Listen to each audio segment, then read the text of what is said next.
चलो, कौन सा बोला तुमने बाकी था अभी? 8। गुड, समझ गया मैं। सेमी वेरिएबल वाला मतलब एक किया था तुमने और एक बाकी होगा उसमें। 12 उसके ऊपर ही आ जाओ, 12 के ऊपर।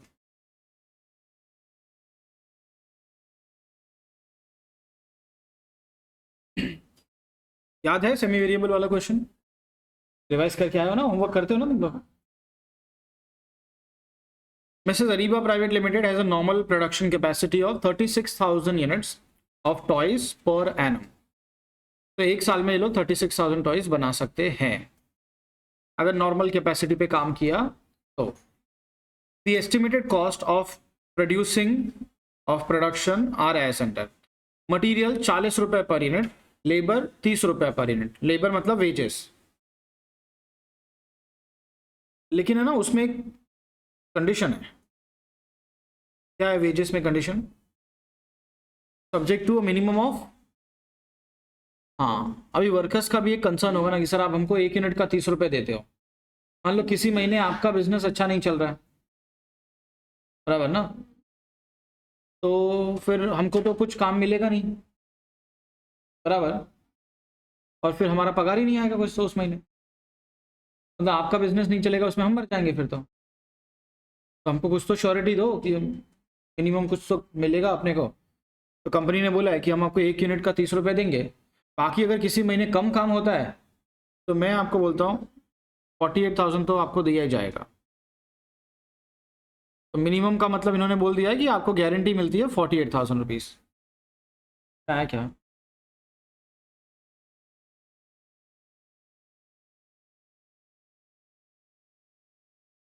इसी महीने अगर मान लो 1,000 यूनिट बने तो कितना पैसा मिलेगा उनको? एक वर्कर ने मान लो एक महीने में 1,000 यूनिट बनाए तो उसका कितना वेजेस होता है? 1,000 × 30 कितना होता है? 30,000। लेकिन कंपनी ने मिनिमम कितना बोल के रखा है? अगर मैं 1,000 यूनिट भी बनाऊं तो भी 48 तो मिलेगा ही। 48 से कम हुआ ना अगर तुम्हारा, 48 तो मिलेगा ही। और अगर मैं ज़्यादा यूनिट्स बनाऊं तो मान लो 2,000 यूनिट बनाए मैंने किसी महीने, तो 2,000 × 30 कितना हो जाता है? 60,000। तो कंपनी मुझे कितना देगी, 60 या 48? तो 60 चाहिए। मतलब मेरा रेट 30 रुपए के हिसाब से ही है। हाँ, बस अगर किसी महीने मैं 48,000 के नीचे आता हूँ तो कंपनी मुझे फिक्स 48,000, हाँ वैसा है। बाकी ओवरहेड्स के बारे में क्या लिखा हुआ है देखो। Fix factory overheads fixed 3,60,000 per annum. Variable 10 rupees per unit. Semi variable भी है यहाँ पे, ध्यान से पढ़ना। सेमी वेरिएबल क्या लिखा हुआ है? 1,08,000 rupees per annum up to, हाँ वही बात कर दी इन्होंने वापस से। और 50 के ऊपर गए तो additional 46,800 for every 20% increase in capacity or any part thereof। 20% और any part thereof। I hope ये याद होगा तुमको, राइट। एडमिन ओवरहेड्स इज 5,18,400, ये फिक्स्ड है पूरा। और सेलिंग ओवरहेड जो है वो 8 रुपए पर यूनिट है अपना। Each unit of raw material yields scrap. हर एक यूनिट प्रोसेस करने में ना उसमें से थोड़ा स्क्रैप निकलता है। जैसे आप मान लो कपड़े बना रहे हो, टी शर्ट सिल रहे हो या शर्ट बना रहे हो, तो आपको मालूम है हर टी शर्ट शर्ट के कपड़े में से थोड़ा थोड़ा, है ना। तो ये स्क्रैप का इनका सिस्टम है ऐसा कि हर यूनिट में से थोड़ा थोड़ा स्क्रैप निकलता है, जिसको ये लोग 5 रुपए पर यूनिट के भाव में बेच देते हैं। 5 रुपए। हाँ तो बताओ फिर ये कहाँ जाएगा इधर? लेस सेल ऑफ स्क्रैप, बराबर, correct. In year 2019 the factory worked, underline worked. Worked मतलब बजटेड और एक्चुअल? एक्चुअल। वर्कड मतलब, हाँ तो 2019 में कंपनी ने एक्चुअली में 50% कैपेसिटी पे काम किया है पहले 3 महीने, पहले 3 महीने। But it was expected that it would work at 80% capacity for the remaining 9 months। तो इट वॉज एक्सपेक्टेड मतलब अभी क्या ये बजटेड है ये? आपको समझ रहा है कि आप साल के कौन से टाइम पे हो अभी? ऑलमोस्ट 3rd मंथ में, तीसरा महीना खत्म हो चुका है, समझ में आया? और तीसरे महीने के एंड में हम ये देख रहे हैं कि हमने पिछले 3 महीने में क्या किया, बराबर, और अगले 9 मंथ्स अपने को क्या करना है। समझ में आया आपको? जैसे मान लो अभी अपना लेक्चर शुरू हो गया, तुम पढ़ रहे हो, भूलते जा रहे हो सब, थोड़ा बहुत पढ़ रहे हो जो भी है, 3-4 महीने निकल गए हैं, फिर तुम एक बार बैठ के असेसमेंट करोगे कि हमने पिछले 4-5 महीने में क्या किया, और अगर पास होना है तो अगले अगले 4-5 महीने में क्या करना है। थोड़ा थोड़ा टाइम पे असेसमेंट करना चाहिए ना इंसान को, कि हमने अभी तक क्या किया और आगे क्या। यस, चलो वो तो रिजल्ट के बाद अपन असेसमेंट करेंगे एक बार बैठ, होपफुली रिजल्ट अच्छा ही होगा। अब एनीवेज देखो, अब तो कुछ मतलब है नहीं टेंशन ले, अब तो जो होना था तो मार्कशीट तो प्रिंट हो ही गई होगी अब तक। तो हमने पिछले जो अभी 3 महीने गए 2019 के पहले 3 महीने, उसमें हमने 50% पे काम किया, और हमको लग रहा है कि ऐसे ही 50 पे अगर काम करते रहे तो काम होगा नहीं, आउटपुट अचीव नहीं होगा। अभी अगले 9 महीने अपने को क्या करना होगा, यस, कैपेसिटी बढ़ानी पड़ेगी। Okay, during the first 3 months the selling price was 140 rupees per unit. तो ये 3 महीने में हमने एक एक यूनिट कितने में बेचा है, 145 रुपीज में। ओके, तो यहाँ इस क्वेश्चन में 3 महीने हो चुके हैं और अभी 9 महीने बचे हुए हैं। तो जो अपने हाथ में है पीरियड, उसके लिए अपने को डिसीजन लेना है कि नेक्स्ट 9 मंथ्स में हम क्या करें। तो हो गया वो तो चेंज नहीं कर सकते, लेकिन जो अभी है अपने पास आने वाला जो टाइम है उसको तो हम लोग, correct, you are required to prepare a cost sheet showing prime cost, works cost, cost of production, and very good, and calculate the selling price per unit for remaining 9 months only, to achieve the total annual profit of 76,600. Underline annual profit of 870, मतलब साल का। देखो पूरे साल में इनको 8,76,600 profit चाहिए। पहले 3 महीने निकल चुके हैं, तो पहले 3 महीने में कुछ तो कमाया होगा, बराबर ना, थोड़ा बहुत तो कमाया होगा। 145 में बेचा था इन्होंने। अब इनको देखना है कि अगले 9 मंथ्स के हम लोग यही सेलिंग प्राइस रखें या फिर सेलिंग प्राइस को चेंज कर दे। तो वो अपने को इधर डिसाइड करना है, कैलकुलेट करना है कि नेक्स्ट 9 मंथ क्या सेलिंग प्राइस होना चाहिए, सो दैट हम लोग अपना प्रॉफिट अचीव कर पाए। क्लियर? हाँ, तो यहाँ पे सारे खर्चे तो ठीक है, मटेरियल अच्छे से पर यूनिट दिया हुआ है, लेबर भी दिया हुआ है, ओवरहेड्स सारे ऑलमोस्ट ठीक ठाक ही है, बस एक सेमी वेरिएबल ओवरहेड्स है जो अपने को देखना पड़ेगा। First 3 months we are working at 50%, तो 50 तक तो ये इंक्रीज नहीं होता है, पर अगले 9 मंथ्स में वी आर प्लानिंग 80%। 80 मतलब 50 से ऊपर जाएंगे, और 50 से ऊपर जाएंगे तो ये खर्चा बढ़ेगा। बताओ खर्चे की बढ़ने की रेंज क्या है, कितने कितने परसेंट में बढ़ रहा है ये? 20% की रेंज में। हर 20% के पीछे आपको खर्चा करना है। मतलब क्या मैं 20% से कम खर्चा कर सकता हूँ? 5% खाली। अगर मैं खाली 5% कैपेसिटी बढ़ाना चाहूँ तो पॉसिबल नहीं है। खर्चा होगा तो 20% पूरा होगा, फिर आप वो 20% यूज करो। समझ में आया? तो अगर मैं 50 से आगे जाऊंगा तो सीधा कहाँ जाऊंगा? 70 से आगे जाऊंगा तो सीधा, लेकिन मुझे तो 80 पे ही काम करना है, मुझे सिर्फ, हाँ, तो कोई बात नहीं, आप 80 पे काम करो या 85 पे काम करो या 82 पे काम करो, दैट डजंट मैटर। आपको 90 तक का पूरा खर्चा तो करना ही पड़ेगा, है ना? तो बताओ सेमी वेरिएबल कॉस्ट कितनी बार बढ़ेगा? 2 बार बढ़ेगा, 50 से 70, 90। 70 से 90 के बीच में आप जहां भी काम करना चाहो करो, लेकिन 90 तक का खर्चा तो फिक्स है। यस, तो चलो अभी ये बताओ कि पहले 3 महीने में हम कितना यूनिट्स बना चुके हैं, कैलकुलेट करो चलो फटाफट। फर्स्ट 3 मंथ्स में how many units we have produced?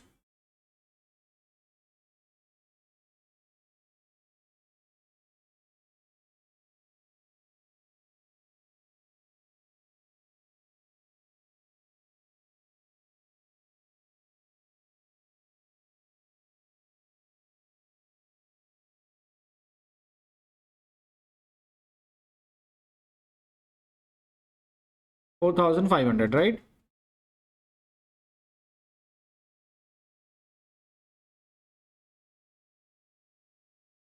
अरे ये सुनो, हमारी कैपेसिटी क्या है साल की?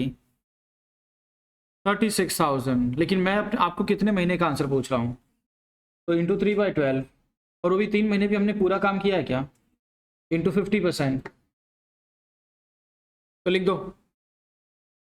अभी साथ साथ में लिख सकते हो क्योंकि ऐसा क्वेश्चन हम लोग ऑलरेडी एक बार कर चुके हैं। लिखो फर्स्ट 3 मंथ्स,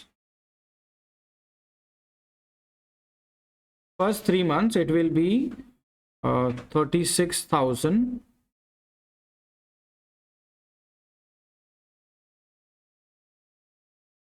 into 3/12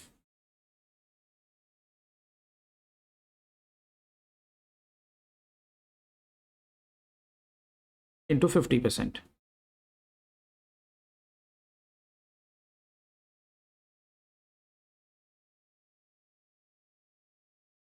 4,500 यूनिट। आप बनाने वाले हो कि बना चुके हो?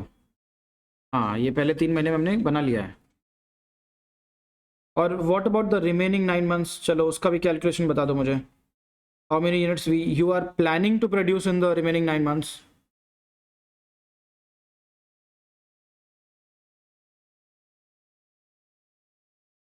21,600 बराबर।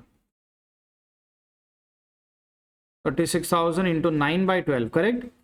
और वो भी 9 मंथ्स के हम लोग पूरा कैपेसिटी पे काम करने वाले हैं क्या? तो इंटू 80% करो, 21। हाँ, और दोनों को ऐड नहीं करने का, अलग अलग रहने दो। सर क्यों ऐड नहीं करने का? एक बजटेड है, एक एक्चुअल है, दोनों सेम नहीं होते, बराबर ना? और आपको कॉस्ट शीट भी कैसे बनानी है? 3 महीने का तो एक्चुअल है और बाकी रिमेनिंग 9 मंथ्स बजटेड है। 3 महीने का तो आपको सेलिंग प्राइस वगैरह सब दिया हुआ है, और 9 मंथ्स के लिए आपको आंसर ढूंढना है। तो आपको कॉस्ट शीट में कैसे प्रेजेंटेशन कैसा रखोगे आप? कॉस्ट शीट में फिर अलग रखोगे, फर्स्ट 3 मंथ्स अलग, रिमेनिंग 9 मंथ्स। फर्स्ट 3 मंथ की कॉस्ट शीट आराम से बन जाएगी, उसके लिए सब कुछ दिया हुआ है। और रिमेनिंग 9 मंथ्स में आपको सेलिंग प्राइस ढूंढना है। तो आप 2 कॉलम में काम करोगे, एक एक्चुअल जो हो चुका है वो अलग, और जो अपने को करना है वो अलग। चलो अभी working note number 2 is for semi variable factory overheads. तो फटाफट ज़रा मुझे इसका भी कैलकुलेशन बताओ।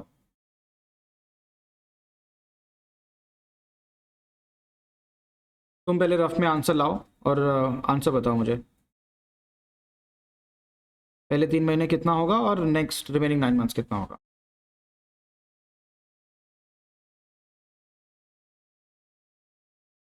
27,000। देखो first 3 months we are only working at 50% capacity, तो कोई इंक्रीज होने वाला है नहीं। 1,08,000 है ना?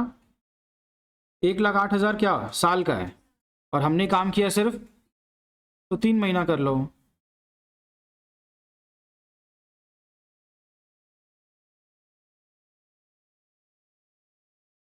$27,000 ना?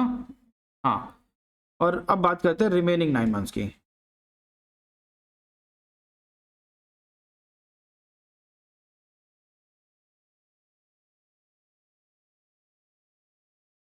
रिमेनिंग 9 मंथ्स अपना खर्चा 1,08,000 50% के लिए, राइट?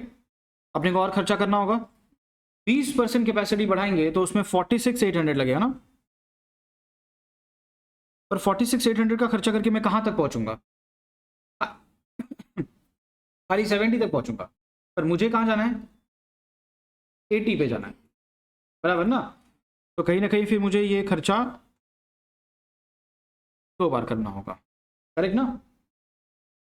अच्छा, अगर आप इतना खर्चा करो तो आप 80% पे काम कर सकते हो ना? फिर 80 के हम लोग तो 90 तक भी कर सकते हैं, साल भर। कितना टाइम? हाँ, अगर ये खर्चा आप करो ना तो पूरे साल आप 90 पे काम कर सकते हो, पर मुझे काम करना है सिर्फ। हाँ, तो अगर ये साल का खर्चा है तो 9 मंथ्स का कितना बोलो? बराबर। ये आया था तुमको? ओके, इनको भी अलग अलग ही रखना है। पर अभी एक और वर्किंग नोट चाहिए यार, बताओ किसके लिए? बोलो फटाफट किसके लिए? Labour, direct labour.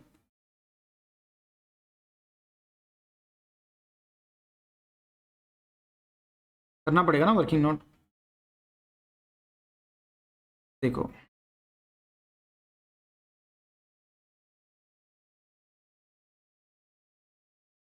First 3 months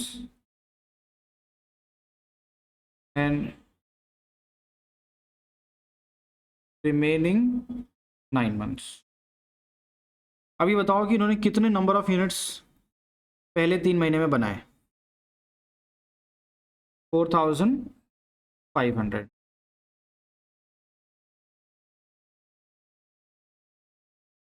और नेक्स्ट 9 months में क्या प्लान है? 21,600 unit. And what is their wages per unit? 30 से मल्टीप्लाई करो।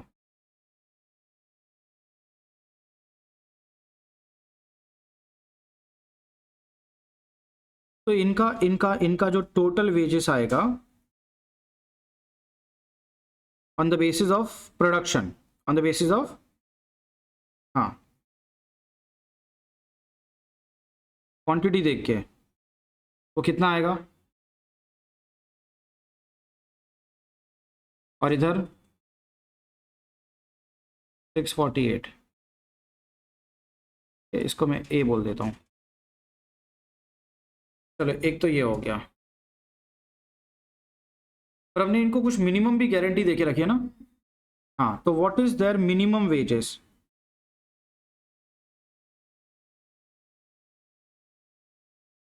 Minimum wages 48,000 rupees per month. और आपका पहला कॉलम का हेडिंग क्या है? 3 महीने का निकालो। तो 3 महीने का कितना होता है? और इधर 48 इंटू 9 months।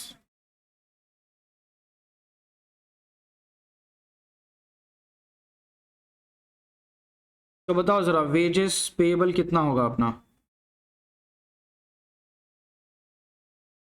पहले केस में कितना होगा फर्स्ट 3 months? 1,44,000 बराबर ना। उनका प्रोडक्शन के हिसाब से तो 135 आ रहा है, लेकिन हमने उनको महीने का 48,000 बोल के रखा हुआ है, तो अपने को उतना तो देना ही पड़ेगा मिनिमम। और इधर रिमेनिंग 9 months देख सकते हो, ज़्यादा काम किया है तो उनको ज़्यादा मिलेगा। मतलब हम कौन सा अमाउंट लेंगे फिर इन दोनों में से? Whichever is higher. Clear? A और बी में से विच एवर इज हायर, तो अपना आंसर यहाँ पे आएगा 144। और दूसरे वाले केस में 648। Is that clear? चलो अब बनाते हैं कॉस्ट शीट। ये लिख के हो गया तुम्हारा? ये लिखना बाकी पेजेस ना।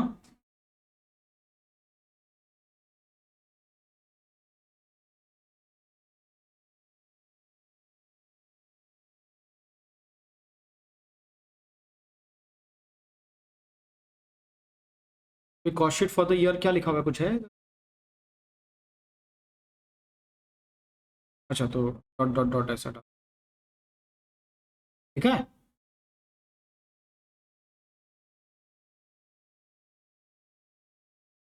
तो लिख दो cost sheet for the year 2019।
Presentation समझ में आ गई आपको? ये ऐसा बना दो फटाफट।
या रेडी?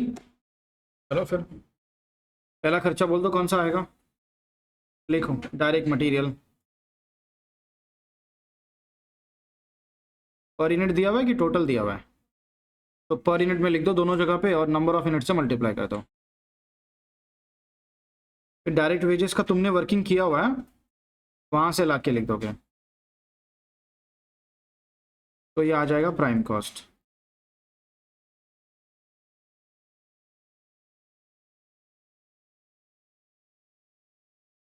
प्राइम कॉस्ट आने के बाद ये विल ऐड फैक्ट्री ओवरहेड्स। चलो मटेरियल बताओगे कितना है पर यूनिट? 40। और लेबर तो हमने निकाला 144 एंड 648 ना। पर यूनिट कन्वर्ट कर लेना, दूसरे वाले में तो 30 आएगा, यहाँ 32 आएगा शायद।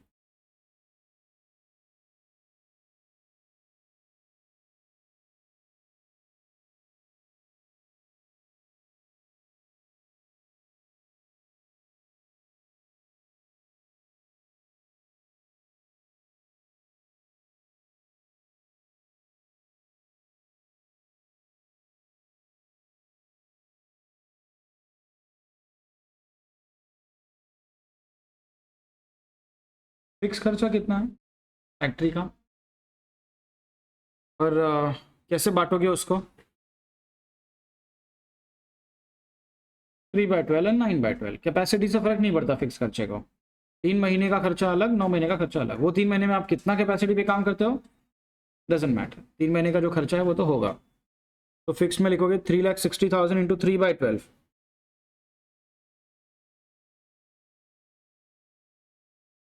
तो ये कितना, 30 इंटू 3 90, और बाकी बचा हुआ 270 जाएगा इधर।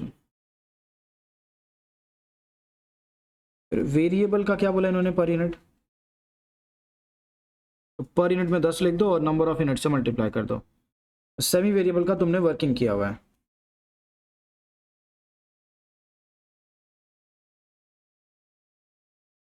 सेमी वेरिएबल कितना, 27,000 और 151 200, यही है ना? इनको ऐड करके क्या मिलेगा अपने को?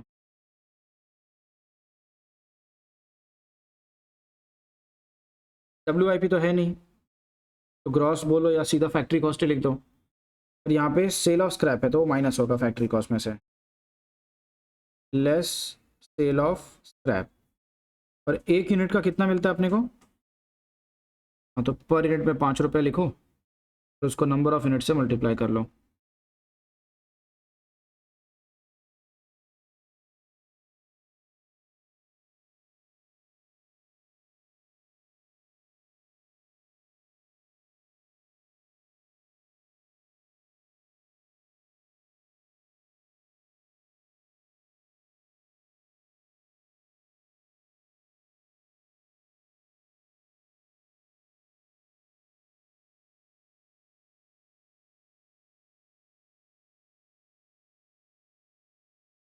एडमिन ओवरहेड्स कितना है अपना?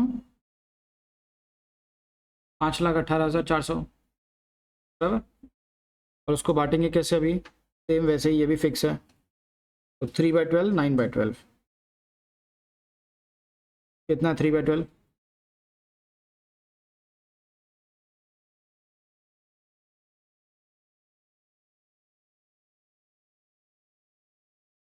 129,600। और बाकी का बचा हुआ 3,88,800। सेलिंग में 8 रुपये से मल्टीप्लाई करो। हाँ, तो 4,500 इंटू 8 कितना आता है?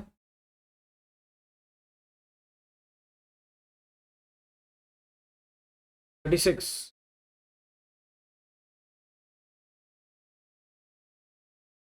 और 21,600 इंटू 8, 1,07,800।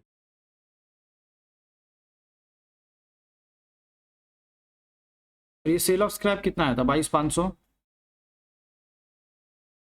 दूसरा वाला 1,00,000, 1,08,000।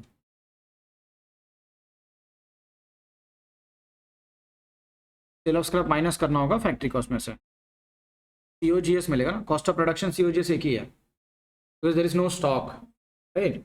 तो क्या आया सीओजीएस आपका? कितना?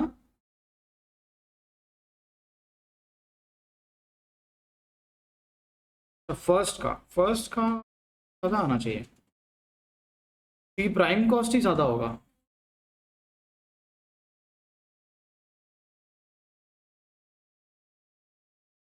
फर्स्ट वाले का सीओजीएस, सॉरी सीओजीएस नहीं, सीओजीएस ना। हाँ,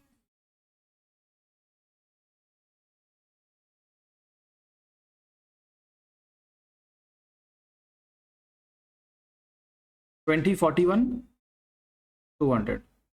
उसमें एडमिन एसएनडी ऐड करो और कॉस्ट ऑफ सेल निकालो।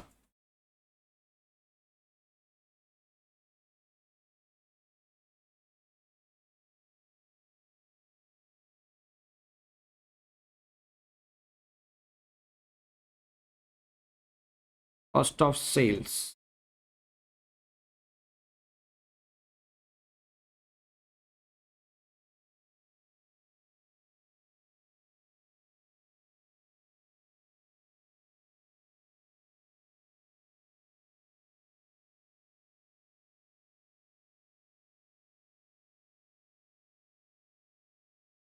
फटाफट। हाँ,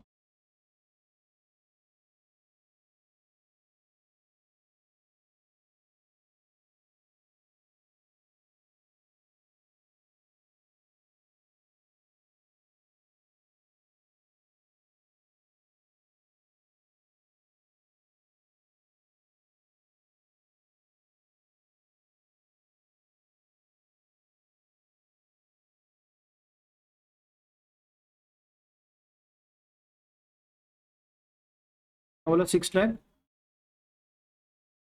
ओके, पहले वाले का कॉस्ट ऑफ सेल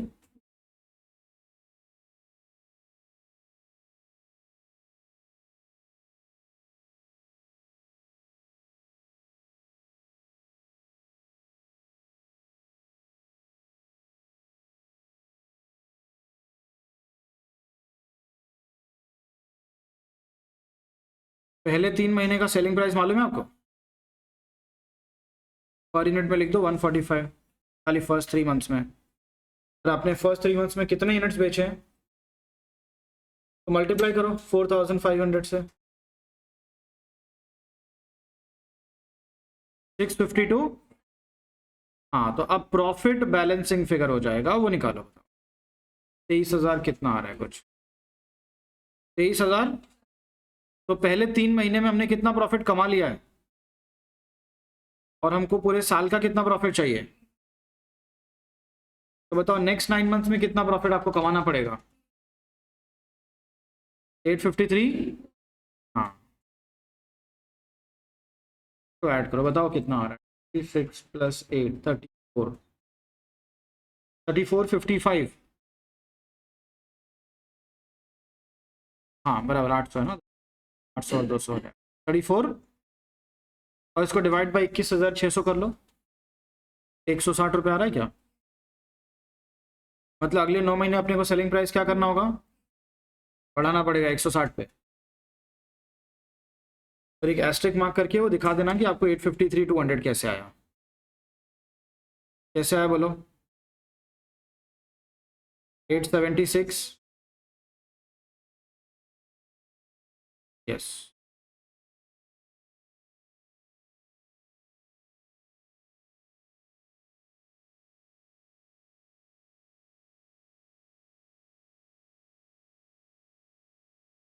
ये था क्वेश्चन, काफ़ी कुछ सिमिलर था क्वेश्चन नंबर 10 जैसा भी है ना। हाँ लेकिन काफ़ी अलग भी था, वहाँ सब कुछ प्लान था, यहाँ पे एक्चुअल और बजट दोनों था, बराबर ना। इसके लिए हमने हमारा प्रेजेंटेशन सबसे पहले चेंज हुआ, और फिर एक सेलिंग प्राइस दी थी, एक निकालनी थी अपने, थोड़ा सा अलग था। चलो हो गया लिख के आपका, समझ में आया, वेरी गुड। इसके बाद वाले क्वेश्चन पे आ जाओ अभी। कमेंट नहीं पूछा ना इसमें, इसमें कोई कमेंट नहीं पूछा है। जहाँ कुछ पूछा नहीं जाए ज़बरदस्ती सजेशन नहीं देना है किसी को, बराबर ना, अग्री ना। कोई तुमसे सजेशन नहीं पूछे, नहीं देना चाहिए, नहीं तो हाँ हमारी फिर वाले की नज़र में वैल्यू गिर जाएगी। गलती से गलत सजेशन दे दिया तो अलग फंस गए।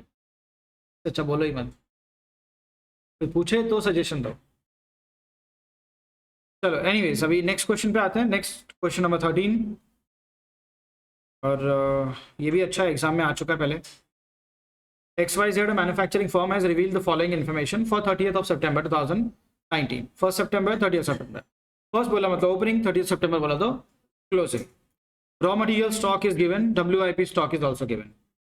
The firm incurred following expenses for a targeted production of 1 lakh units during the month. Underline 1 lakh units. इनका क्या टारगेट था महीने का, 1 लाख यूनिट।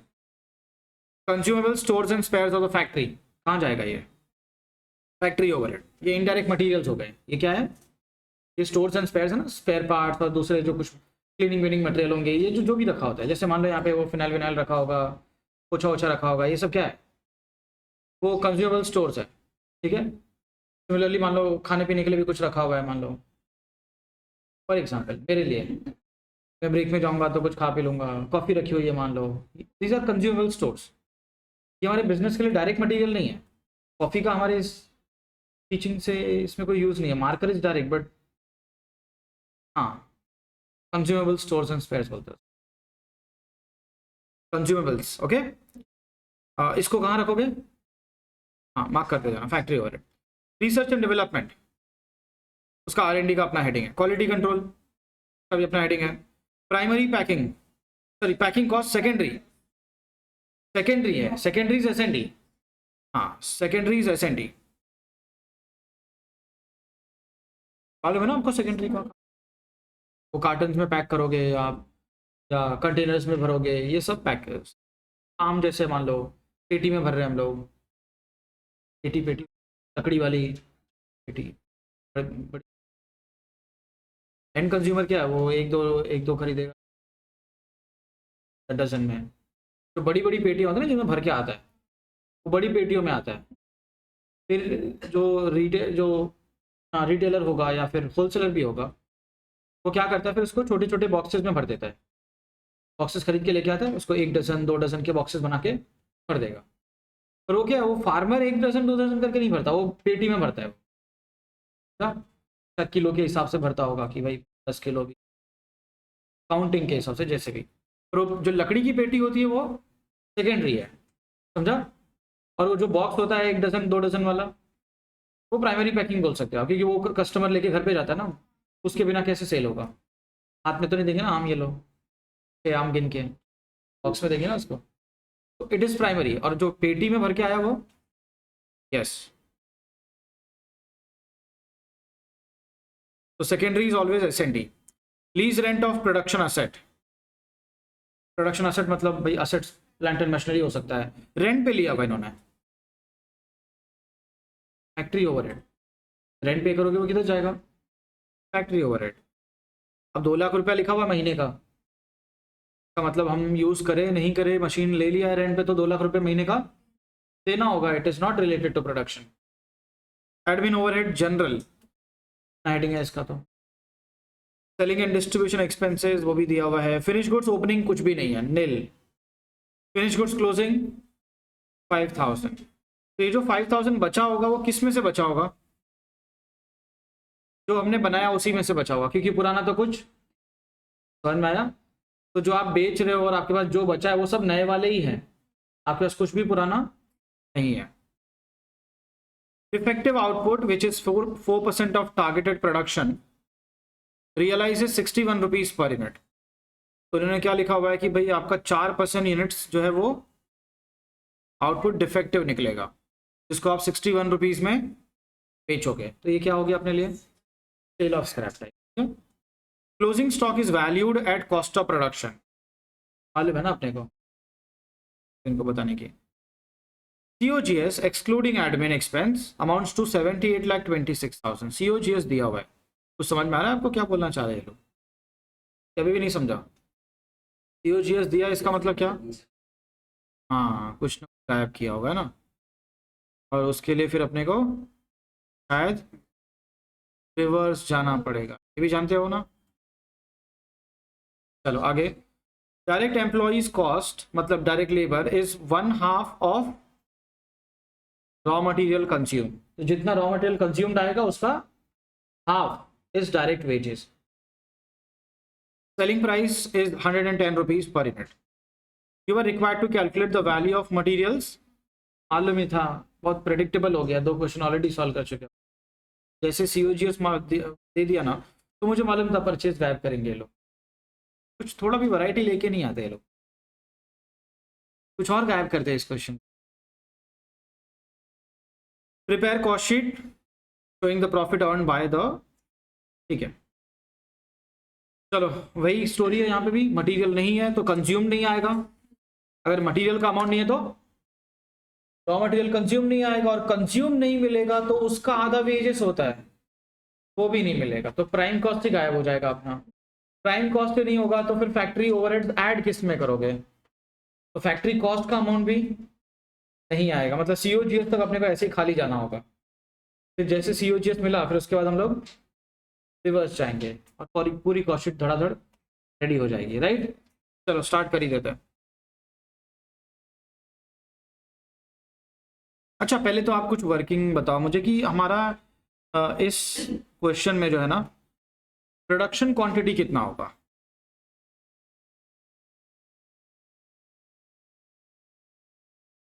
हाँ प्रोडक्शन,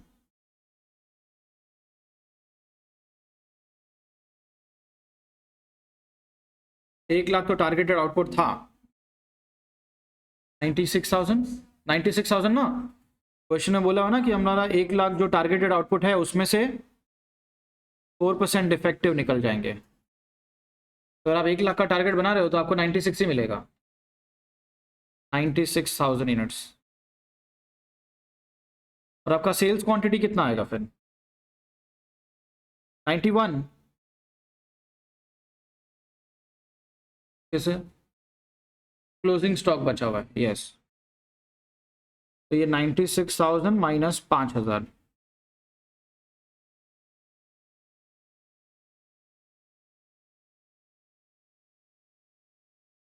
बराबर। ये मालूम होना चाहिए, नहीं तो फिर वो अपन मल्टीप्लाई डिवाइड करना होगा तो किससे करेंगे। चलो अब बनाते हैं cost sheet. Cost sheet for the month of September, और कौन सा सितंबर है ये, लिख दो।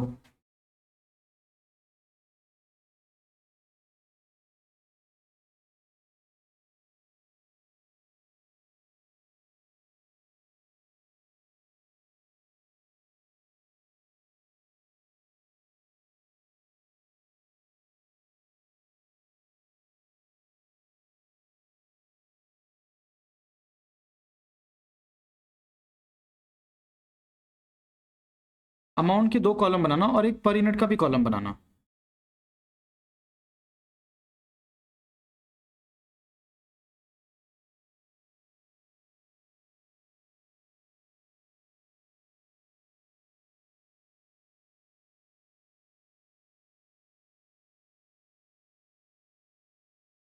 क्या?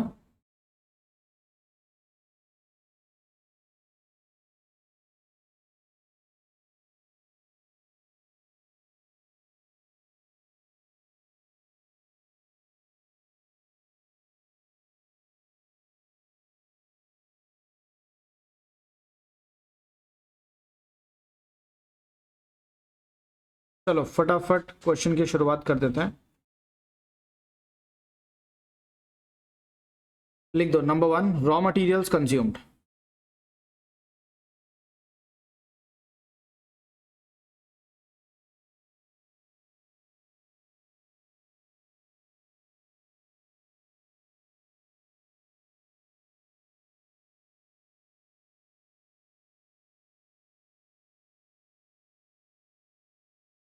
रॉ मटेरियल्स कंज्यूम्ड, बताओ कैसे आता है ये, लिखो।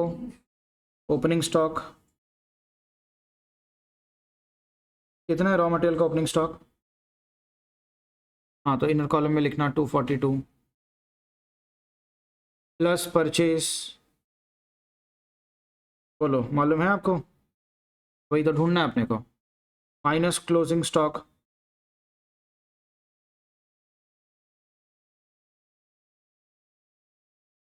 नेगेटिव है ना, माइनस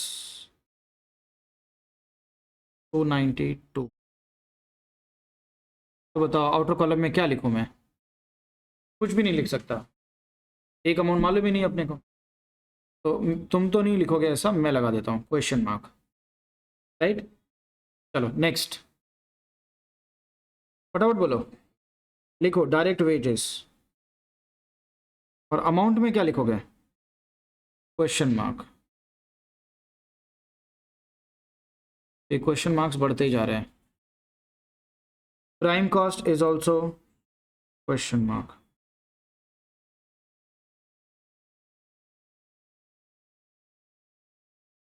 ये इतने सारे क्वेश्चन मार्क देख के ना कभी कभी इंसान घबरा भी जाता है, क्लैरिटी नहीं होती ना कुछ,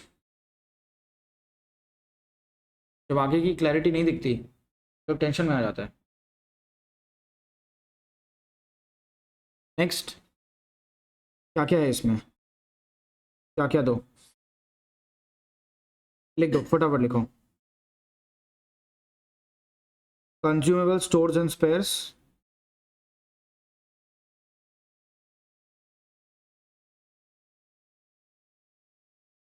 और lease rent of production asset ना,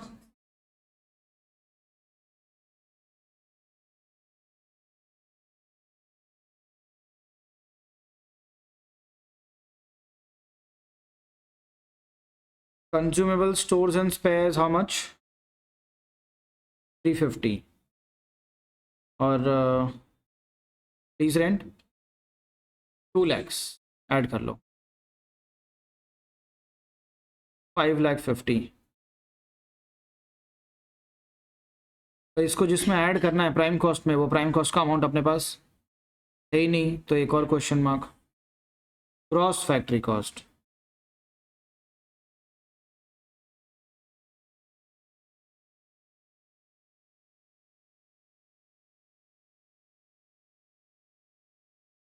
ग्रॉस फैक्ट्री कॉस्ट में हम लोग ऐड करेंगे क्या, ओपनिंग WIP स्टॉक,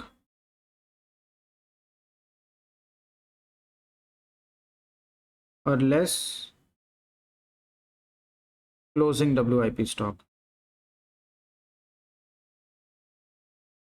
कितना है ओपनिंग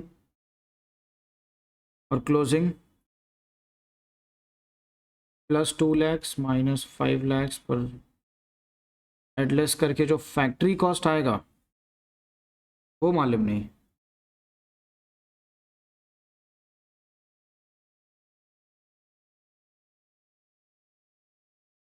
चलो फैक्ट्री कॉस्ट के बाद क्या लिख दो? R&D cost. कितना R&D? 250, 250 ना। ओके फिर लिख दो quality control. How much? 2 lakhs। और लेस सेल ऑफ स्क्रैप, ये कितना है? 4000 इंटू 61, कितना? 250, 240, 44 माइनस करने का ये। और प्राइमरी पैकिंग तो नहीं है इधर, तो सेकेंडरी है। हाँ तो बस ये 3 आइटम एडलेस करेंगे, लेकिन इसके बाद जो अमाउंट आएगा वो भी नहीं मिल सकता ना अपने को, कॉस्ट ऑफ प्रोडक्शन, क्योंकि ऊपर फैक्ट्री कॉस्ट ही नहीं है।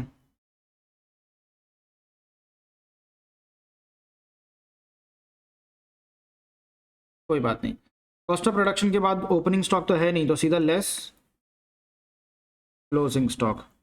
अभी क्लोजिंग स्टॉक में आपके पास नंबर ऑफ यूनिट्स हैं, कितने हैं? 5000। पर क्लोजिंग स्टॉक को वैल्यू किस पे करते हैं? कॉस्ट ऑफ प्रोडक्शन पे। कॉस्ट ऑफ प्रोडक्शन का अमाउंट तो नहीं है ना अपने पास। कॉस्ट ऑफ प्रोडक्शन वो भी कौन सा चाहिए? पर यूनिट वाला। यहाँ से मिलता तो हम लोग उसको मल्टीप्लाई कर लेते, भी नहीं है।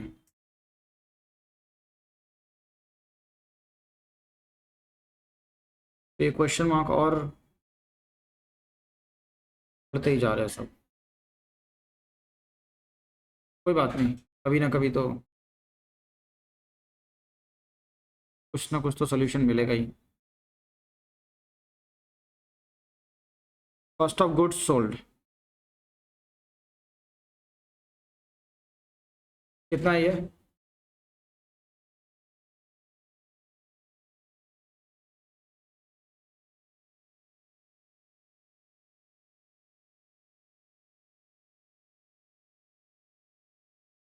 इसको पर यूनिट में कन्वर्ट करो। एक्सक्लूडिंग एडमिन मतलब एडमिन अभी नहीं आएगा, एडमिन बाद में आएगा। अगर COGS में एडमिन नहीं है इसका मतलब क्या? जनरल है, यही बोलना चाहते हो लोग? हाँ, और एक बार और क्लैरिफाई कर, सेपरेट ना करो। अरे लोग करते हैं क्या क्या नहीं करते लोग भाई। डिवाइड करके बताओ पर यूनिट कितना आएगा? COGS पर यूनिट कितना आएगा?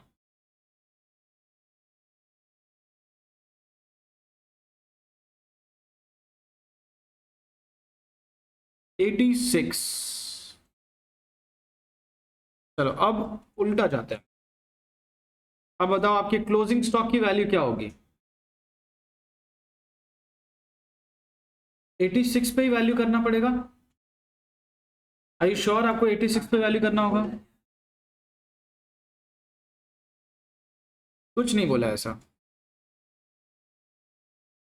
86 पे ही वैल्यू करेंगे। बताओ क्यों? There is no opening stock, there is no, मतलब ये जो आप बेच रहे हो ना गुड्स 86 वाला, COGS 86 है ना, बराबर ना? आपने बनाया भी वो सेम ही है। जो आप बेच रहे हो कहां से बेच रहे हो? इस साल बनाया वही बेच रहे हो, उसमें पुराना तो कुछ है नहीं ना कि जो आपकी कॉस्ट एवरेज चेंज हो जाएगी। तो जो है वो 86 वाला ही है, वही बनाया है वही। हाँ तो 86, इसका मतलब if there is no opening stock, सुनो इधर, if there is COGS per unit equal to cost of production per unit. अगर ओपनिंग नहीं है, पुराना नहीं है, मतलब जो बेच रहे हो कौन सा वाला है? ये साल वाला ही है, बराबर ना? तो जो बेच रहे हो यही साल वाला है, वही आपने बनाया है। जो बेच रहे हो वही आपने बनाया है, करेक्ट। तो नोट लिख देना कहीं पे, यहाँ वहाँ या कॉस्ट के नीचे भी। If there is no opening stock तो GS per unit is equal to COP per unit. तो अब खुल गए सारे रास्ते दरवाजे अपने लिए। 5000 इंटू 86 करो, बताओ कितना, 4,30,000 कुछ आता है, 430 आता है ना। हाँ, और ये हमने लेस किया होगा ना, क्लोजिंग स्टॉक बोला मतलब। अभी क्या करेंगे, ऐड करेंगे। चलो 430 ऐड करो 7826 में। अब एक एक करके क्वेश्चन मार्क हटेंगे। कितना,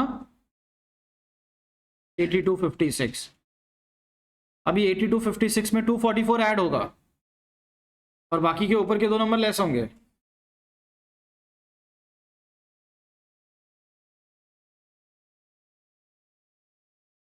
$80,50,000 इज योर फैक्ट्री कॉस्ट, उसमें 5 लाख ऐड करो और 2 लाख माइनस करो।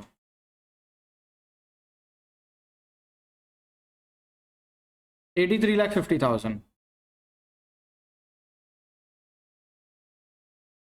अब उसमें 550 लेस होगा, पहले ऐड करके आए थे, अब लेस करना पड़ेगा। 78 lakhs is your prime cost. देखो, अब मुझे प्राइम कॉस्ट के अंदर मटेरियल भी नहीं मालूम है, वेजेस का भी अमाउंट नहीं मालूम है। हाँ, बट मुझे दोनों का रिलेशन मालूम है। जब ऐसा हो जाए ना कि आप कोई मैथ सॉल्व कर रहे हो, आपके पास दो मिसिंग नंबर्स हो जाए और दोनों भी नहीं मालूम पड़ रहे हैं, तो ये देखने का क्या दोनों का रिलेशन मालूम है क्या, एडिशन या उनका सब्ट्रैक्शन मालूम है क्या, उससे काम हो सकता है। आप मुझे कैलकुलेट करके बताओ हमारा रॉ मटेरियल कंज्यूम कितना होगा और वेजेस कितना होगा।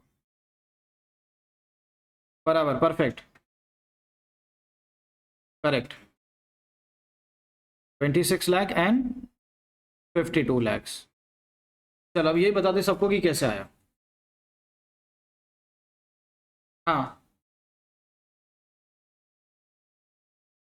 ऐड करके प्राइम कॉस्ट आता है, रॉ मटेरियल कंज्यूम हाफ है वेजेस का, सॉरी मटेरियल का। हाँ, डबल है वो, एक्स ले लेंगे तो ये 3x हो जाएगा। बराबर, करेक्ट ना। और अगर x को बीच में नहीं लाना हो तो, x को अगर बीच में नहीं लाना चाहते हम लोग, तो देखो, raw material consumed plus direct wages is equal to, बोलो ये सब लोग, प्राइम कॉस्ट।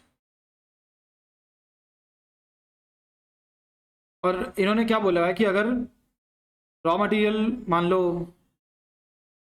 या वेजेस 1 रुपया है तो मटेरियल 2 रुपया है, बराबर ना। या फिर ऐसा होता है, चलो ऐसे में ले लेंगे, अगर आप 1 रुपये का मटेरियल यूज करते हो तो 0.5 का वेजेस लगता है, बराबर यही है ना। Direct wages is half. चलो अगर ये भी नहीं जमता तो फिर ऐसा कर लेते, क्या अभी हर चीज़ में प्रॉब्लम है। अब मान लो रॉ मटेरियल 100 रुपये का यूज करते हैं तो प्राइम कॉस्ट कितना हो जाएगा, बराबर ना। हाँ, अब ये 150 तुमको मालूम है, ये कितना है। हाँ, क्या बोलोगे, if 150 78 lakhs, 100 is how much, 50 is how much, करो cross multiply.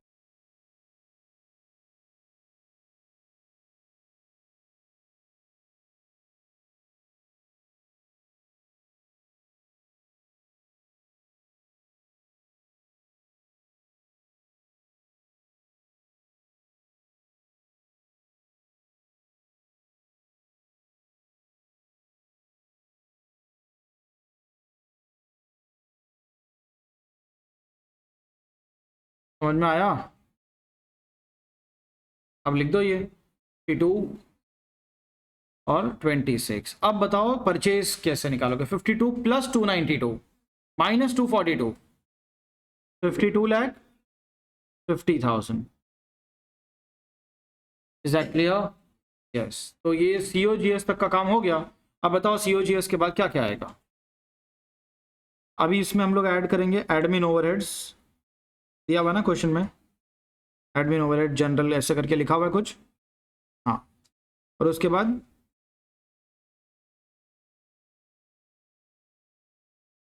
Selling and distribution overheads. और क्या क्या है उसमें? हाँ, तो सेलिंग ओवरहेड्स अलग लिखो और डिस्ट्रीब्यूशन अलग लिख दो, ठीक है। और वैसे भी प्रैक्टिकली सेलिंग ओवरहेड्स अलग होता है और डिस्ट्रीब्यूशन अलग होता है। मार्केटिंग का खर्चा सेलिंग है और डिलीवरी का खर्चा डिस्ट्रीब्यूशन है।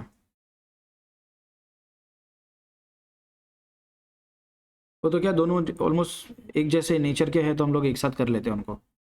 इसका मतलब ये नहीं कि दोनों एक ही होते हैं, दोनों अलग अलग होते हैं। सेलिंग का इन्होंने क्या पर यूनिट दिया हुआ है कुछ, कि टोटल दिया हुआ है? कितना है? 4,13,000। और डिस्ट्रीब्यूशन का क्या बोल रहे हैं ये लोग?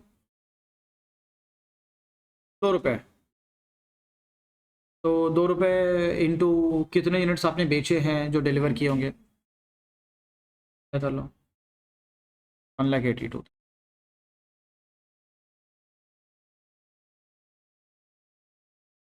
अपने को क्या मिल जाएगा? Cost of sales. अब प्रॉफिट दिया है कि सेलिंग प्राइस दिया है, अभी ये बताओ। सेलिंग प्राइस दिया, तो कॉस्ट ऑफ सेल में प्लस प्रॉफिट सेल्स, और सेलिंग प्राइस कितना है? 110 है।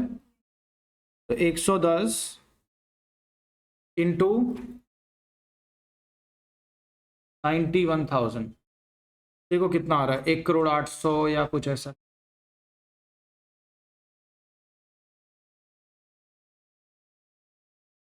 एक करोड़ 10,000। तो 100, ऐसा ना, 10,000 बराबर। फिर आपका कॉस्ट ऑफ सेल भी निकाल लो, 7826 प्लस 4,13,000 प्लस 182, और एडमिन का खर्चा बोल दो कितना था? एडमिन बस इतना ही, 2,24,000। ये सब ऐड करके बताओ कितना आ रहा है? 8645।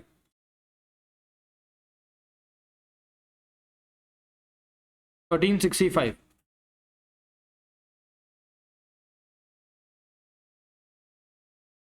ये समझ में आया आपको?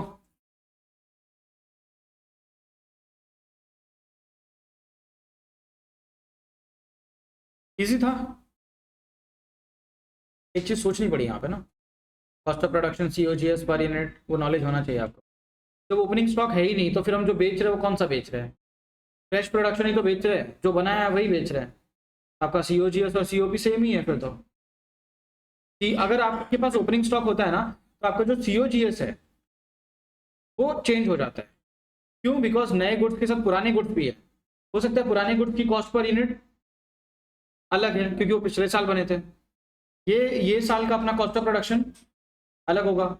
और जो आप बेचते हो फीफो बेसिस पे, पहले पुराना बेचते हो फिर नया बेचते हो, दोनों हो जाते हैं उसमें। और इसलिए शायद आपका सीओजीएस का जो रेट है वो सीओपी से फिर चेंज हो जाए। if there is no opening stock, your COGS, yes। क्या ओपनिंग स्टॉक होने के बाद भी ऐसा हो सकता है कि हमारा COGS पर यूनिट सेम रहे? कब? जब हमारा ओपनिंग स्टॉक का भी कॉस्ट पर यूनिट इतना ही हो जितना इस साल का अपना कॉस्ट ऑफ प्रोडक्शन है, देन इट कैन हैपन। तो ये लिखा तुमने ये वाला काम, तो बाद में मालूम नहीं पड़ेगा कहाँ से आया। Done. These are all past exam questions, okay? Now come to the next question। एक ही बचा हुआ है अपना आज का आखिरी, फटाफट खत्म करें उसको। हाँ, तो अभी क्या करेंगे? और चैप्टर ही खत्म हो रहा, तो जबरदस्ती तुमको थोड़ी बिठा के मैं बोलूँ। आओ भी घर पे साफ सफाई करो, कल से लग जाओ। मम्मियाँ तो लगी होंगी ना घर पे। बाद फिर सीधा ए पंखा साफ कराओ, कभी सीलिंग साफ कराओ।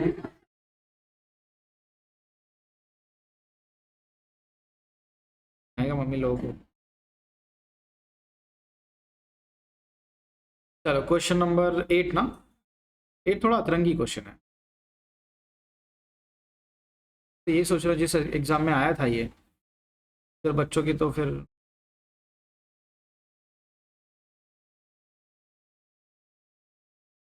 कैलकुलेशन ज़्यादा नहीं है, बस थोड़े अजीब अजीब आइटम्स दे के रखे हैं इसमें। ठीक करें sir. The following data relates to manufacturing of a standard product during the month of March 2021। ठीक है, तो मंथ ऑफ मार्च का डेटा दिया हुआ है।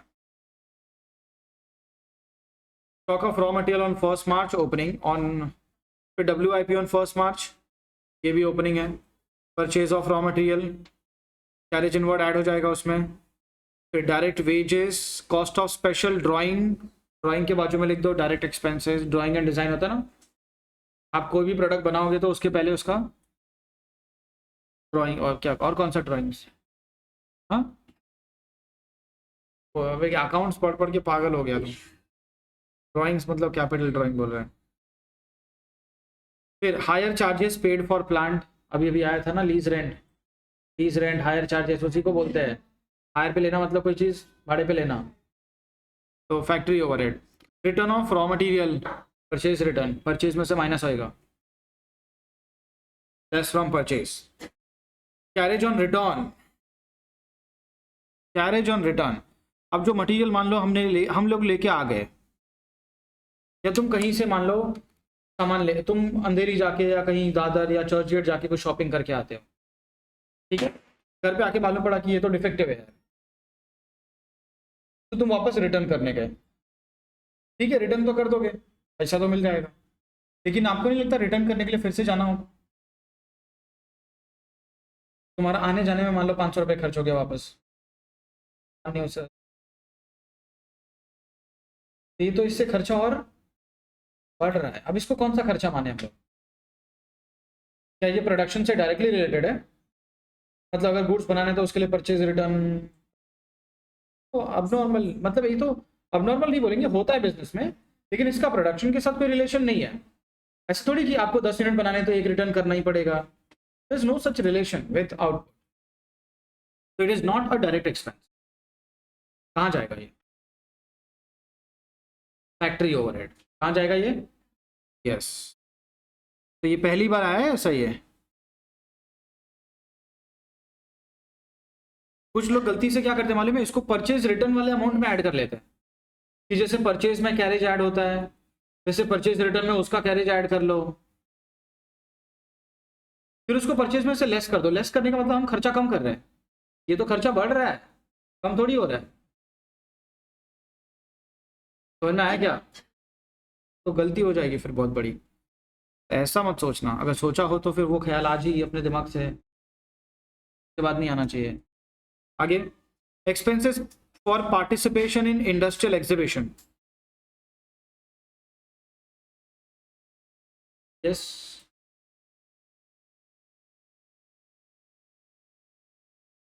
कौन सा एक्सपेंस? जैसे क्या है, तुझे मालूम पड़ा ये खर्चा कौन सा है? के बिना ही बोल रहे direct expense. What is exhibition? Industrial exhibition क्या होता है?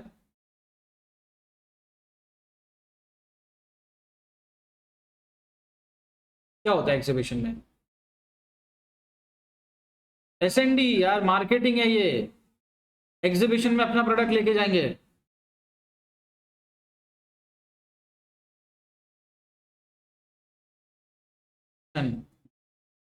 CBSE ना,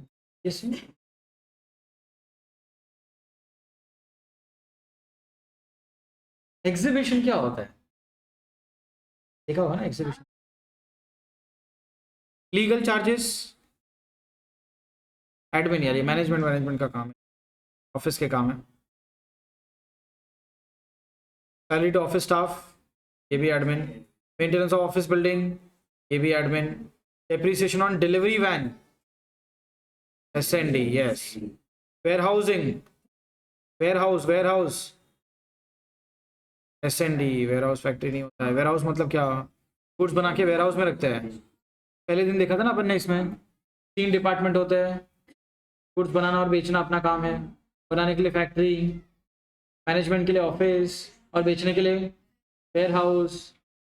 गुड्स बना के वेयर हाउस में डालते हैं, वहाँ से बेचते हैं उसको। क्या एक मैन्युफैक्चरिंग कंपनी थोड़ी ना शोरूम खोल के बेचती है, वो वेयर हाउस से बेचती है। होलसेलर सीधा टेम्पो लेके कहाँ आते हैं? वेयर हाउस पे आते हैं। Stock of raw material as on 31 March, closing stock of raw material. WIP as on 31 March. closing stock of WIP. Store overheads on materials are 10% of material consumed. एक नया खर्चा आया देखो, स्टोर ओवरहेड्स. स्टोर ओवरहेड्स मतलब store room का खर्चा, जहाँ material रखा होता है, डायरेक्ट मटेरियल, उसका खर्चा है ये. डायरेक्ट ओवरहेड लिखा हुआ है इसमें, डायरेक्ट कैसे बोल सकते हैं इसमें?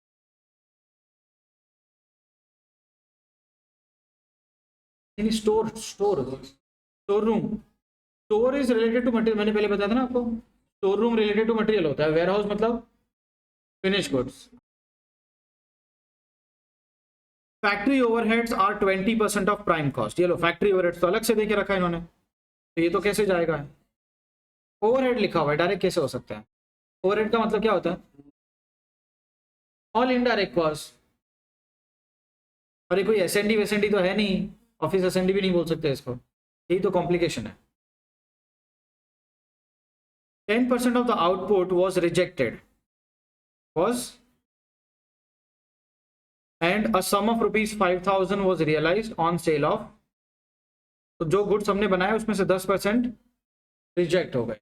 रिजेक्ट हो गए मतलब उसको भंगार में बेच के हमको 5,000 रुपया मिला, सेल ऑफ स्क्रैप. फिर 10% of the finished goods, finished product was found to be defective, and the defective products were rectified at an additional expenditure which is equivalent to 20% of proportionate direct wages. Underline 20% of proportionate direct wages. 20% of direct wages नहीं बोला है, 20% of proportionate direct wages बोला है. मतलब yes, जो goods खराब हुए ना, प्रोपोर्शनेटली पहले उनका डायरेक्ट वेजेस निकालो. प्रोपोर्शनेटली मतलब क्रॉस मल्टीप्लाई करके, कि अगर इतने यूनिट्स में इतना वेजेस लगाए तो ये जो खराब हुए उसमें प्रोपोर्शनेटली, और फिर उसका 20%. Understood? Very good. The output was 8,000 units during the month. अच्छा, इधर लिखा हुआ है आउटपुट और यहाँ लिखा है फिनिश गुड्स. देखो इधर पहले लिखा है 10% ऑफ आउटपुट, फिर लिखा है 10% ऑफ फिनिश प्रोडक्ट. तो आउटपुट मतलब जो टोटल हमने बनाया, इनपुट डालते हैं आउटपुट बनता है अपना, राइट? फिर जो आउटपुट हमने बनाया उसमें से 10% रिजेक्ट हो गए, और जो बाकी 90% बचे वो फिनिश गुड्स हैं. फिनिश गुड्स मतलब जो बेच सकते हैं हम लोग, ना, जो बेचने लायक होता है. क्लियर? हाँ. और वो जो 90% बचे हुए फिनिश गुड्स हैं उनमें से 10% थोड़े डिफेक्टिव है, मतलब पूरे रिजेक्ट नहीं हुए. डिफेक्टिव का मतलब मैंने आपको पहले बताया था शायद, कुछ प्रॉब्लम थोड़ी बहुत है ना, उसको हम लोग और ठीक कर सकते हैं, रेक्टिफाई कर सकते हैं. तो यहाँ उन्होंने रेक्टिफिकेशन में 20% लगाया. फर्स्ट क्लास को बोला है कि भाई तुम लोग तो ठीक कर दो यार, इतना तुम्हारा पर यूनिट वेजेस होता है 20% और ले लो, उसको बना दो, है क्या? You are required to prepare cost sheet for the above period showing cost of raw material consumed, prime cost, works cost, cost of production and cost of sale. मतलब सब कुछ ही है. बस प्रॉब्लम ये है कि सर फैक्ट्री ओवरहेड्स तो इधर बोल दिया इन्होंने, it is 20% of prime cost. तो ये खर्चा ये कहाँ जाएगा फिर? कैरेज ऑन रिटर्न और higher charges paid for plant. ये फैक्ट्री ओवरहेड्स तो अलग से दिया हुआ है. ये गलत किया इन्होंने. इस पर इन लोग को फैक्ट्री ओवरहेड्स का अमाउंट नीचे नहीं देना चाहिए था. तो उससे क्या होता, फिर हम लोग higher charges, carriage on return, store overheads, ये सब कहाँ डालते? फैक्ट्री ओवरहेड्स में डालते हैं. पर इन्होंने फैक्ट्री ओवरहेड्स अलग से दे दिया. तो अपने को क्या करना होगा, प्राइम कॉस्ट के बाद जहाँ लिखते हैं ना फैक्ट्री ओवरहेड्स, उसमें और भी 3-4 आइटम नीचे लिखने होंगे. प्राइम कॉस्ट में ऐड फैक्ट्री ओवरहेड्स, फिर ऐड स्टोर ओवरहेड्स, फिर add higher charges of plant, फिर ऐड कैरेज ऑन रिटर्न, फिर और ऐड करेंगे क्या, रेक्टिफिकेशन का भी तो खर्चा आएगा, वो कहाँ डालोगे अभी? तो कॉस्ट ऑफ रेक्टिफिकेशन, ये सारे खर्चे ना वो प्राइम कॉस्ट के बाद ही लिखेंगे हम, पर फैक्ट्री ओवरहेड्स के अंदर हेडिंग में नहीं लिखेंगे, अलग से लिखेंगे. ठीक है? कॉम्प्लिकेशन बस यही है. इनको ना इधर फैक्ट्री ओवरहेड 20% बोला इन्होंने, वो नहीं देना चाहिए. वो क्वेश्चन जो है ना वो नॉर्मल होता, फिर वो जो बाकी सारे आइटम है वो फैक्ट्री ओवरहेड की हेडिंग में आ जाते. पर इन्होंने फैक्ट्री ओवरहेड का हेडिंग बोला, ये तो इतना ही, अब उसमें और कुछ ऐड नहीं कर सकते. बाकी लिखना है तो अलग से लिख. समझ गए? Let us start. चलो हेडिंग डालो फटाफट. 10 मिनट में इसको यस,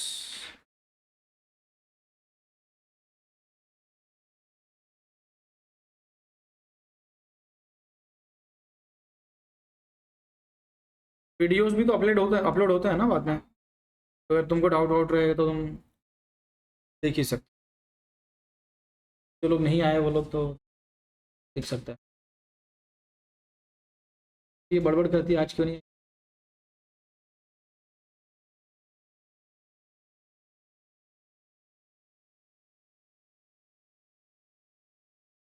कोई बात नहीं, रिजल्ट के पहले जो मजे करने हैं।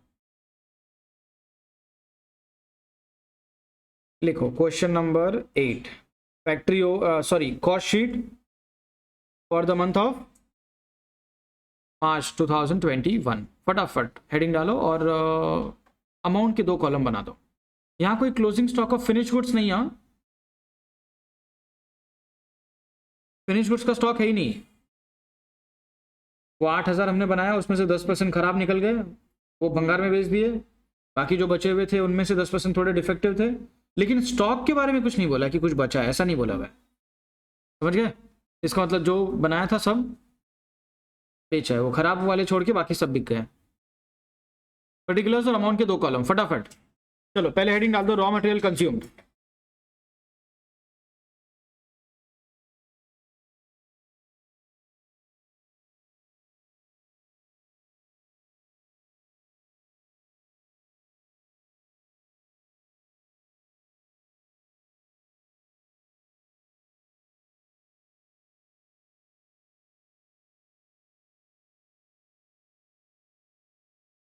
रॉ मटेरियल कंज्यूम्ड डाल दिया हेडिंग। क्या क्या आएगा इसमें अभी?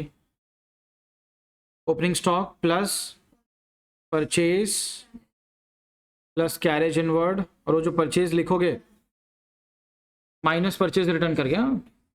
तो opening stock plus purchase minus purchase return plus carriage inward minus closing stock, right?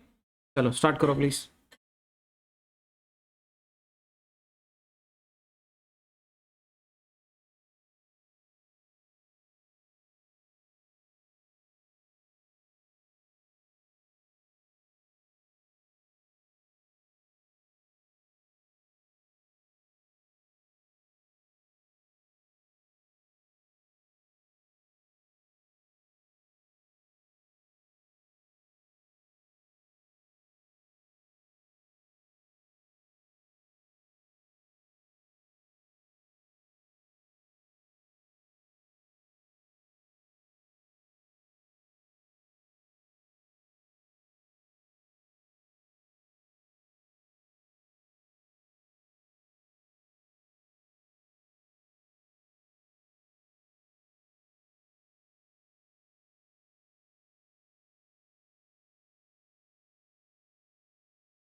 कितना आया एडलेस करके सब?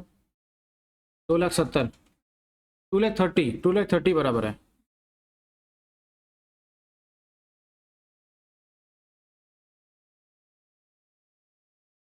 देख अगर ये गलत आ गया तो आगे भी फंस जाएगा तुम।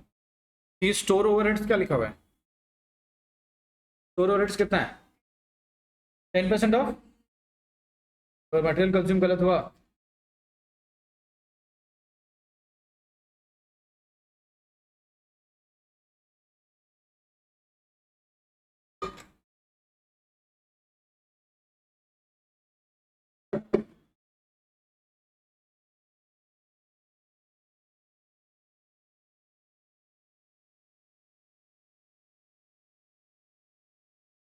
यहाँ पे आएगा डायरेक्ट वेजेस। अभी वेजेस तो दिया हुआ है इन्होंने 1,20,000। फिर डायरेक्ट एक्सपेंसेस भी है, चलो वो भी लिख दो फटाफट।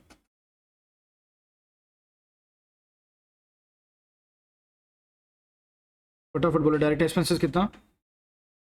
30,000। 3,80,000। ये अमाउंट भी आना, सही आना ज़रूरी है, क्योंकि ये सही नहीं आया तो फिर वो फैक्ट्री ओवरहेड्स, हाँ इन्होंने पूरा फंसा दिया इस क्वेश्चन।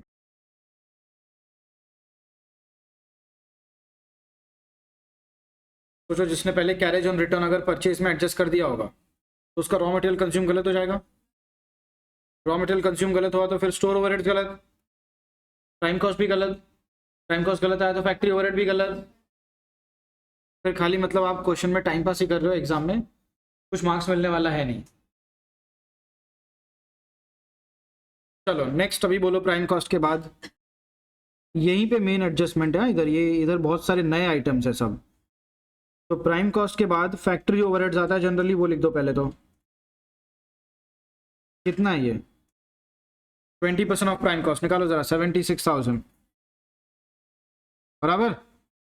फिर उसके बाद आएगा यहाँ पे कैरेज ऑन रिटर्न,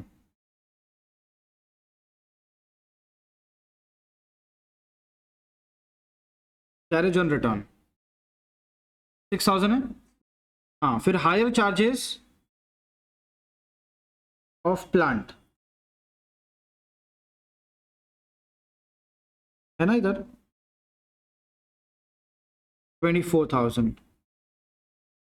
और एक खर्चा है store overheads, store overheads is 10% of material consume, 2,30,000 का 10%, 23,000। और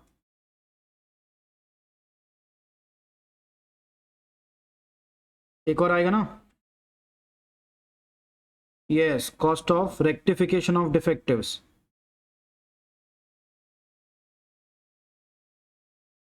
रेक्टिफिकेशन ऑफ डिफेक्टिव्स।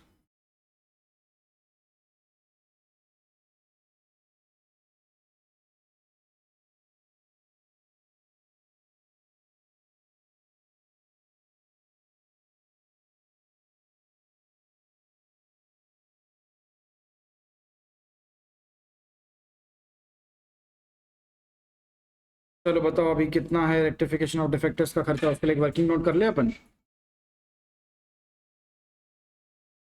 ओके पहले तो ये बोलो कि आपका टोटल आउटपुट कितना है? 8,000। उसमें से रिजेक्टेड यूनिट्स कितने होंगे? 800, 10% ना। तो फिनिश्ड आउटपुट कितना आया? Finish goods 7,200। और फिर इसमें से डिफेक्टिव कितने होंगे फिर? यस, डिफेक्टिव्स विल बी 7,200 का 10%, 7,200 का 10%, 720 राइट। अभी प्रोपोर्शनेट वेजेस निकालते हैं, तो बताओ जरा प्रोपोर्शनेट वेजेस, प्रोपोर्शनेट मतलब कितने का वेजेस? हाँ वो 720 का वेजेस। मैथ्स में अच्छा होना पड़ेगा अपने को, ये वर्ड समझ में आने चाहिए। प्रोपोर्शनेट बोला मतलब जो खराब यूनिट्स हैं उनकी बात हो रही है, प्रोपोर्शनेटली टोटल वेजेस की नहीं। प्रोपोर्शनेट बोला मतलब जिसके बारे में बात हो रही है सिर्फ उसका वेजेस। ओके तो प्रोपोर्शनेट वेजेस कितना आएगा? हम यहाँ पे बोलेंगे कि हमारा 8,000 यूनिट का वेजेस, टोटल 8,000 यूनिट बनाए ना हमने, तो उसमें कितना पैसा लगा? 1,20,000। फिर 8,000 यूनिट्स का वेजेस 1,20,000 है, तो 720 यूनिट का वेजेस कितना? 10,800।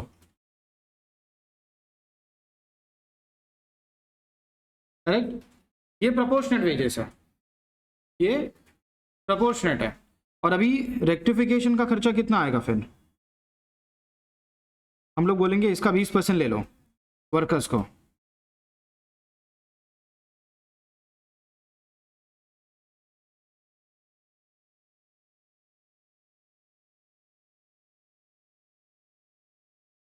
Is that clear? 2160।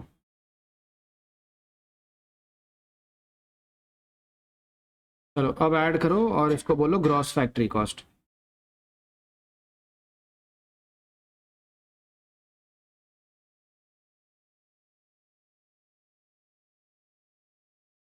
बाकी वर्किंग नोट बाद में लिखना, पहले ये कॉस्ट शीट रेडी कर लेते हैं। तो 3,80,000 में ये सब ऐड करो और बाद में बताओ कि आपका factory cost, gross factory cost कितना आ रहा है। कितना? 5,11,160। अभी ओपनिंग क्लोजिंग WIP एडजस्ट करना होगा ना।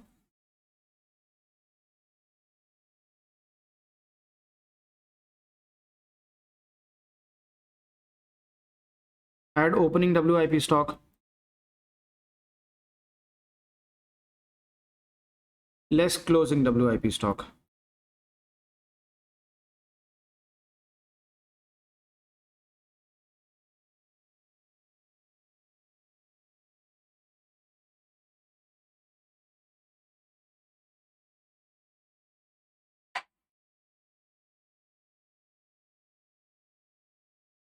तो ये अपने को फैक्ट्री कॉस्ट मिलेगा। सेल ऑफ स्क्रैप भी है ना, और एडमिन रिलेटेड टू प्रोडक्शन है क्या? ऐसा तो कुछ बोला नहीं है ना एडमिन के बारे में। सेल ऑफ स्क्रैप कितना आएगा? आई थिंक इन्होंने बताया हुआ कि हमने 5,000 में बेच दिया सब, है ना टोटली। तो सेल ऑफ स्क्रैप आ जाएगा इधर 5,000। तो ये अपने को मिल जाएगा cost of goods sold. COP COGS same ही है इधर।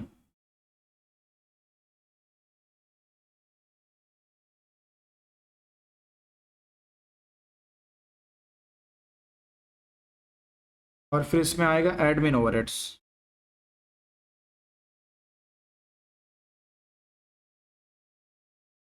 एडमिन ओवरहेड्स में क्या क्या है? यस, और मेंटेनेंस ऑफ ऑफिस बिल्डिंग, और S&D में, और वो इंडस्ट्रियल एग्जीबिशन राइट, और वेयर हाउसिंग चार्जेस।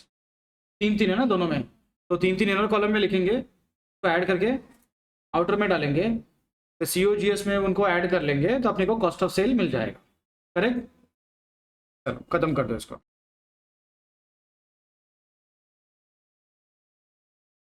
तो इसके साथ अपना ये चैप्टर खत्म होता है राइट। ये हम लोगों ने कुछ पास्ट एग्जाम क्वेश्चंस किए, और भी आए होंगे लेटेस्ट, देख लेना।